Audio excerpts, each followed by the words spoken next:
Over the last 25 years, the NHL has witnessed generational talents, record-breaking performances, and legends who changed the game forever. But who stands at the top? We'll discuss the 25 greatest players of the modern era, their impact, their dominance, and the unforgettable moments that made them icons. The debate begins now on the Quarter Century Show, presented by SAP.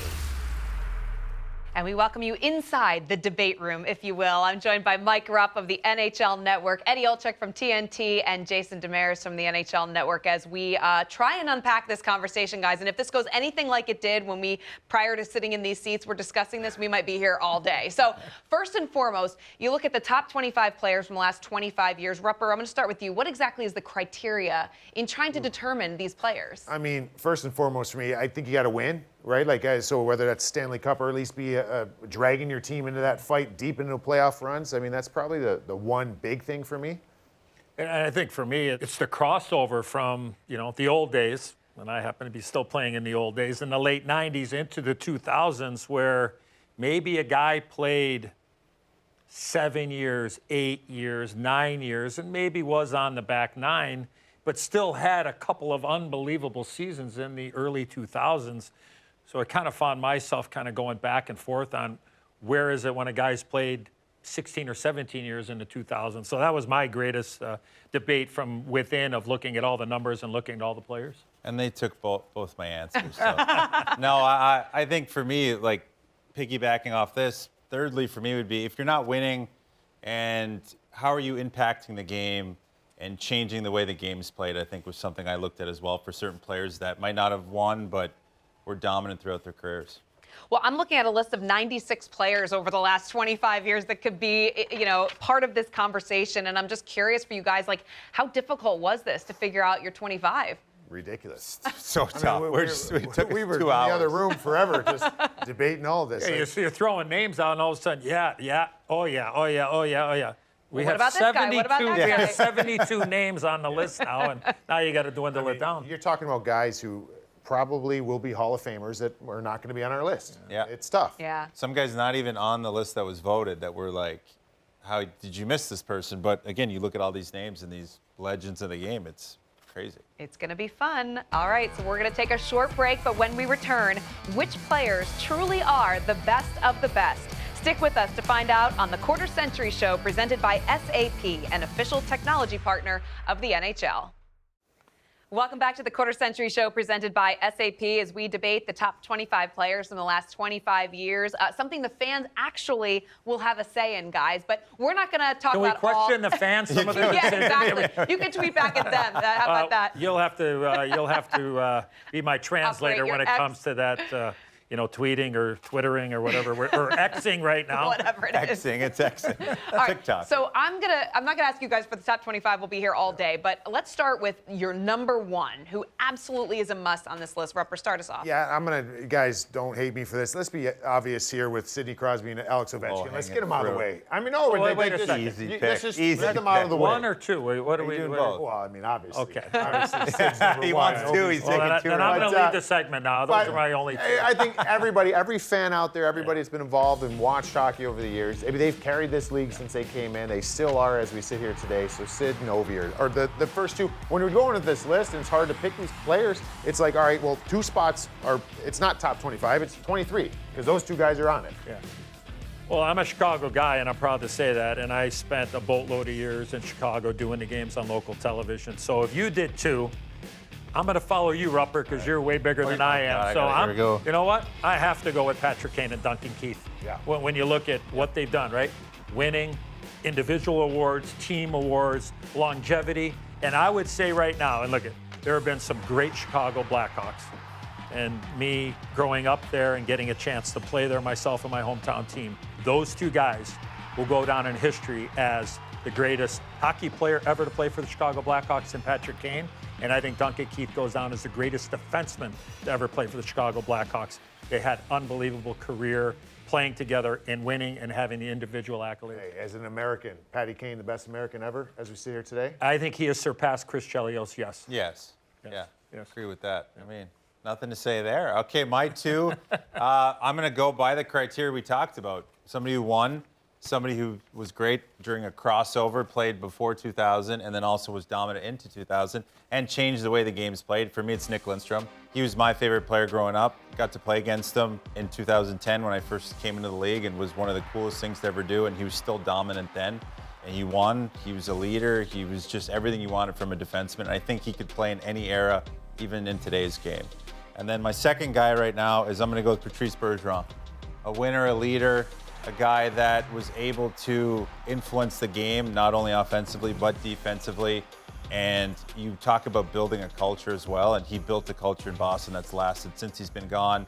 Understandable, you guys would go with a forward and a defenseman. Obviously, we got 6 players off the board. Who would Rupert went for 2 forwards. Yeah, that's Ovi, right. What Crosby. about goaltenders? Who would you pick? Who's your top guy? The most hotly debated was probably goaltender. Yeah, because we're talking 25 players in general. So, I mean, we just ripped off 6, and you start looking at some of the defensemen that we had on the list, which I thought was a very deep category, and you start looking at how limited maybe the forwards are, and you get to goaltender, you're like, well, we got to pick some goalies, and we've had so many great ones. Well, we had one that we all said at the same time, and it was he played for the Devils. Yeah, Marty. Who's that? Marty Brodeur. Teed him up. So Yeah, that's one that Eddie's kind of referring to as well. As he was an interesting one because Marty came into the league. Made his mark in the year that we won the Cup with the Rangers in '94. So Yeah, I mean, that's and then they when win the run they win in started, right? '95. Yeah, right? But then he wins in 2000, 2003, and plays through 2014. Gets to a Stanley Cup Finals. I mean, he had an incredible go. So Marty was the easy one, I would say. Martin Brodeur for the fans at home. Yeah.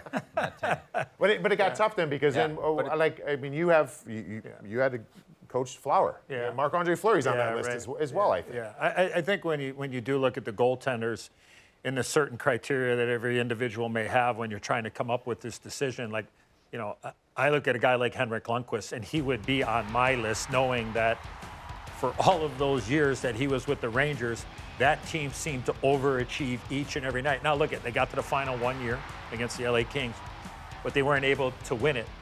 It's not because of the guy in goal.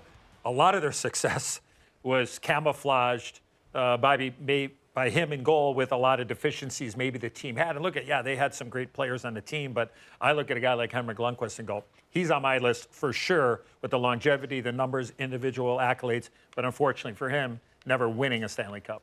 Yeah, I don't have him on my list, Henrik Lundqvist, just for that reason of not being able to win the big one. I know it might not have been because of him or it's a team, but I think goalie's an important position. That's why I had Andrei Vasilevsky as one on my list. To be that big, that athletic, win as many cups as he did, and largely in part because of him being so solid in big games, Game 7s, he's just incredible, lights out, you can always count on him, and just wins the big one. So I think for me, it's Andrei Vasilevsky. When you start thinking about it, I mean, so many. Winning, Jonathan Quick is one as well. We talked about Quickie. He's been, I mean, do you put Quickie and Lundqvist in the same category? Sure. Yeah. Maybe. Well, But you have also, them when for you're sure. looking at the numbers game of picking 25 players, the last 25, what percentage of how many goaltenders can you possibly take, right? Yeah. 4, 3 or 4, is the right? sweet spot. Yeah. I mean, I don't know. I'm trying to- Regardless, you're leaving I'm off massing some this. pretty Is You're that good for for sure. U.S. or for Canadian? I'm just trying to make sure. 'cause Only We were Russian talking too, goalies. bringing up, Russian goals. Connor Hellebuck would be one that he's probably not there yet, but I mean, when it's all said and done, you're talking about a guy who's going to be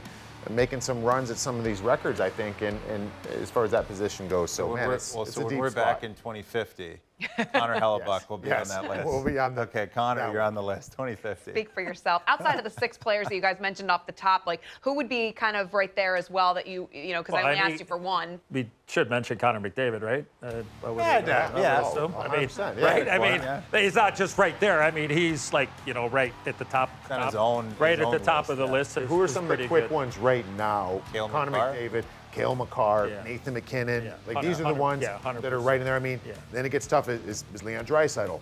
I say yes, Yeah. but I would you know, say there's some four, people who would be yeah. like probably not yet. How about Jake Kopitar? How about Drew Doughty?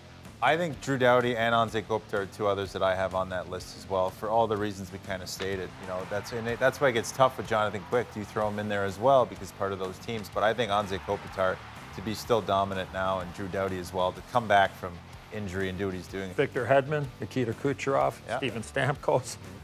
I mean, Do you have Stammer Braden, on your you know, list? how about Braden Point? I mean, Braden Point, I still believe is that Braden Point Underrated. is is I don't think still we one know how of good. is I don't still think we one know of how those good. guys. Underrated. So I got to play with him at World Championships. I can't believe what he can do on the ice. It amazes me what he does. And I feel like if he really pushed the offensive side of the puck, he could put up as big, significant numbers as these other guys. But he plays defensively and plays all situations, so he kind of scales it back. Well, interestingly enough, we're going to continue the conversation. Now that we know the absolute elite performers, which ones just missed the cut? The debate rages on when we return to the Quarter Century Show, presented by SAP, an official technology partner of the NHL. We welcome you back into the conversation of the top 25 players from the last quarter century with Mike Rupp, Eddie Olczyk, and Jason Demers. I'm Catherine Tappan. We mentioned the elite of the elite, the ones that we absolutely can guarantee a spot in the top 25. I'm curious now, who was on the cusp of the conversations you guys were having? JD, I'm going to start with you, because there were some names we didn't mention in the previous segment, but also some names that probably aren't in the top 25. Yeah, I mean, it's tough because there's so many great players and you want to put them all in. And you know, we mentioned just off camera, Datsuk and Lindstrom in for sure, but one of those guys that was on those Detroit teams that I think was fantastic, a seventh rounder like myself, Henrik Zetterberg, which I think deserves consideration, but like, is he on that list? Because there's so many good players. I'm like, I don't quite know if he makes it. He might just be on, like, he's on the cusp and he meets that criteria, but he's somebody that you could say, yeah, 25 list. I'm sure there's fans out there that are going to vote him in. That recency bias, right? And I think just for fans looking back, the last being more short-sighted than maybe, you know, looking a little bit farther back, I think some of those type of players, like a guy like Chris Pronger, to me, no doubt is in the top 25, but I think he becomes a bubble guy. He's never been a bubble guy in his life, but he does become a bubble guy just because he did cross over and he did play a longer time ago, where all of a sudden you're sitting there going, well, yeah, this player, yes, and this player, and go, well. But a guy like Chris Pronger, I mean, talking about me having an impact and winning and doing all that. The big thing for me with Prongs, too, is multiple teams. Can Chara make the list if Pronger makes it, or do they have to be hand in hand, or does one have to go? I think he's a bubble guy, and that's crazy to say, right? It's Chara, right? Chara. Is Chara on the top 25? You're saying he's a cusp guy. I think he is, and it's So many slots. I mean, I to tried to build mine as like 13 forwards, 7D, Yeah. and then 4 or 5 goalies depending on what we have. So, but it's so tough when you do that, because then you leave off great forwards and you leave off great defensemen. So we gotta give love to the defense, before, right? Eric Carlson, he's a bubble guy, right? Like, if what he did at the position, I mean, I can't put him on the 25. He's off that 25, but I think there's an argument there what he did to the position, and I get it. There's some areas of his game that you'd like to see different, but he did some things pretty spectacular no one else can do. His Carlson one is he goes, yeah, I could have him on the list, but I don't want him in a game 7. Though. I don't want him in a game 7 necessarily, but when you talk about great talent that we've seen in 25 years, All you got to need to tell JD is, hey, in order to get to game 7, I need him in game 6. you got to get there. And so you talk about crossover players. You know, what about a guy like Joe Sakic? Where does he land in the top 25 of the last 25 years? Scored 50 goals and going in the crossover. He had a couple 100-point season. I think he actually had a 117-point season. He scored 30-plus goals in 4 years. His release, right? That was the one thing. Everybody just talked about his subtle release, where the puck is just right here along his hip, and all of a sudden, bam, it's top shelf off the post and in. But for me, I look at it and go, I think he's a bubble guy just from the aspect of Rupper's point, the crossover and coming over, and maybe not playing as long into the 2000s. But you look at him and go, maybe make the argument he's probably one of the top 10 center icemen in the history of the National Hockey League. One of the most influential, just in terms of how many kids use his curve or his pattern. Like, his pattern is synonymous. Everybody says, what curve you use? Sakic. Yeah. Modified Sakic. I knew you were right-handed, but Rupper could go with the Eddie Olczyk old 2020 Titan, because we know wood is good. Well, so, it's good. Little high flippers in the corner, go get it. You have to learn kids should learn how to play with wood sticks until they're strong enough. Because you feel the puck when you have a wood stick in your hand. Last one I want to add in here, as far as a bubble one, is when they had the Centennial, the 100. Evgeny Malkin was off that list. And there was a lot of people who were losing their minds on it. And I feel like we're sitting here now, I think he's a bubble guy. I don't think he's in that. And it's crazy to think. And it feels like he never gets his due, but here we are making this list, and I'm pro Evgeny Malkin, and I have him as a bubble guy. And I think Jonathan Toews, too, would fall into a similar category. I mean, we talk about the accolades and everything that he meant to the Chicago Blackhawks. He's another guy that I think you could certainly put into this bowl here and make a case, or make a case and go, maybe not right now. Well, yeah, and what's also fascinating is we haven't even mentioned, you talk about recent memory, Austin Matthews' name yet. So lots to debate here. We've talked about the elite players, the guys that are absolutely the best of the best, those that are on the cusp as well, but which ones just haven't gotten their due? We're going to take a look back at this. We got a big one. We got a big one. Huge. We got a bone to pick. We agreed on something. Bone to pick. When we return on the Quarter Century Show presented by SAP, an official technology partner of the NHL. Welcome back into the Quarter Century Show presented by SAP, the top 25 players from the last 25 years. And one player that we know for certain the fans have snubbed, Edzo. Who is it? It's shocking. It is, and we need to send out some sort of kits to everybody that has voted here. Look at in Chicago, when I look at two-way players, and it had so much success individually and most importantly team-wise, Marian Hossa not to be on the first team, the Chicago Blackhawks, and I don't know if he's going to make the top 25, but he is on my top 25 without a doubt. I don't think that I have seen ever a player that would pursue the puck in a forechecking role better than Marian Hossa. You thought you had 2 or 3 options, and when Marian Hossa was pressuring you and you had the puck, he had all the options. That's how awesome of a two-way player that he was. Play in any situation, make players better, and the ultimate teammate and a winner. And I was really shocked when I didn't see him along with He was on the second team for the Chicago Blackhawks. Right, correct. Yeah. So he can't be on the final list. Right. Because Can't that even was make it. that was How about a a missed write-in? one. Can we write him in? I know we omitted. should. We should be able to write him in because I want to go back to even in 2003 Eastern Conference Finals, Devils, Ottawa Senators. That was the first time that really opened my eye to who Marian Hossa was, and he went toe to toe, not fighting, with Scotty Stevens, hit for hit, tat for tat, all series long. And I'm like, I've never seen someone be able to stand up physically to Scotty. This guy's a world-class athlete as far as his skill, but he's got some grit in him too, and I love that. I mean, Competitive nature. He's a missed one for sure. And a leader, an ultimate leader. He played against all of us and dominated against all of us in different eras. I wasn't on the ice when he was on the ice. So he didn't dominate me. I mean, you talk about his forechecking, and I just talk about as a defender defending him. He had those very unique hands close, stick handling and shooting. You never knew when the release was coming from the puck. We talk about releases of Joe Sakic. He'd come down, and you'd be like, if I'm looking at a forward coming down to me, I'm like, oh, his hands are close, he's deking, he's not a threat to shoot. And it would just come off his wrist, and I'd be -1, -2, whatever it was, and be asking for a change. But he was also one of the strongest human beings I played against. To your point, against Scott Stevens, leaning on him, trying to hit him, he's a brick wall. I would argue, and the last thing on Haas, the argument I would make, I would even go, forget top 25. I would go into the argument of going in. Like, I'll go, because I wore number 16, I'll go top 16. Yes. You know, I mean, I think that's how of an automatic he would be for me. What other player do you think, even that might have been on this list, is possibly a snub? Like someone who just didn't get the recognition that they deserve to be in the top 25? Is it, guys we haven't talked about yet so far? You look at Joe Pavelski, maybe Scott Niedermayer, Teemu Selanne, right? I mean, I think Ryan Getzlaf. I think fans will overlook Teemu Selanne. We basically just named the entire 2007 Stanley Cup winning Ducks team. Yeah, the Ducks. Which is crazy. Which Probably won't get love on this. Well, he had 94 points that season. Then he had 90 the season prior. He put up 48 goals.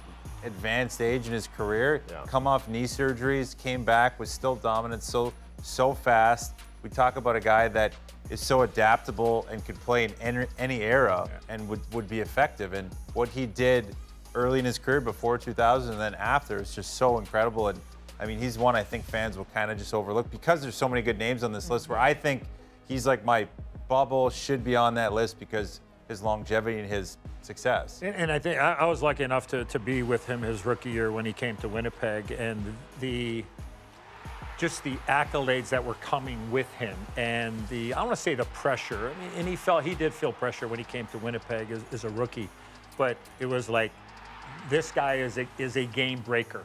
And when he stepped on the ice for the first time, and it's like, look, I mean, Rupper, me and you, we breathed the same water when it came to skating on the ice. Like we weren't very fleet of foot, okay? Like it took us a while to get going. Like this guy here, he'd take 2 strides and he'd be at the other blue line, and I'm just like, how is this possible? And oh, by the way, he'd get the puck on his stick and then be able to just put it wherever he wanted. He had lived up to the billing, which is not easy. I mean, whether it's #1 picks or a big trade or somebody coming over, especially coming over from, from a European country and saying that this guy is going to be a generational player. And he did it. He lived it up. I mean, I was just like, I'm not surprised, but just to be there on day one. Now, for me, unfortunately, the way that Timo was going the first 20 games, where he had maybe like 30-some goals. All right, Eddie Olczyk. Oh, Eddie Olczyk. You're out. We're trading to the Rangers, which ended up working out fine. It worked out pretty good. It did, but they kind of was like, okay, we like the young buck a little bit better, and I would agree with that move. Yeah, no, he's a great one. The last one I want to throw in there, Scott Niedermayer. I don't think he will ever get his due. And you talk up to teammates, guys that play with him too. He was non-flashy, but he was a guy that you talk to, and this sounds crazy, but I'm 100%. A lot of teammates, we've all gotten together at different reunions and talked about this. If Scotty made an effort to play 60 minutes in the game, he could play it, and he could be effective. He can not leave the ice for 60 minutes. I remember, and everybody talks about it, not even I remember he had like a little dime-sized sweat right in the middle of his. Remember the old, what were the blue long john shirts we used to wear like that? Oh, the old Sandfield. Yes. Yeah. So he had that. Not even wet around his ears. Just the guy was. So you're telling me he'd be the type of guy that would wear a suit under his. He could. Under his uniform. First one on the bus. First one on the bus. He'd drive a Prius to the rink just so you get the carpool lane in Anaheim. That was the best. But I mean, Scotty, effortless. You talk about a guy where just non-flashy, but does so much and so effective. It's a lot like Zach Werenski right now, which doesn't get a due in the league as being a very dominant defenseman because he's so effortless. It doesn't look like he's trying, but he is. It just makes it look that easy, and that's what Scotty did, and it was so fun. I mean, he's just another level, moving the puck up quick. Awesome. And kid play different generations. You could put him in today's game, and he'd be effective. 100%. Well, we could be here all day talking about this, couldn't we? You guys, great job. We're certainly giving the fans something to think about here, and a reminder that fans can have their say on who they think are the 25 best players of the last quarter century by logging on to NHL.com/vote or visiting the NHL on X. Voting is open until April 1st. Simply sensational!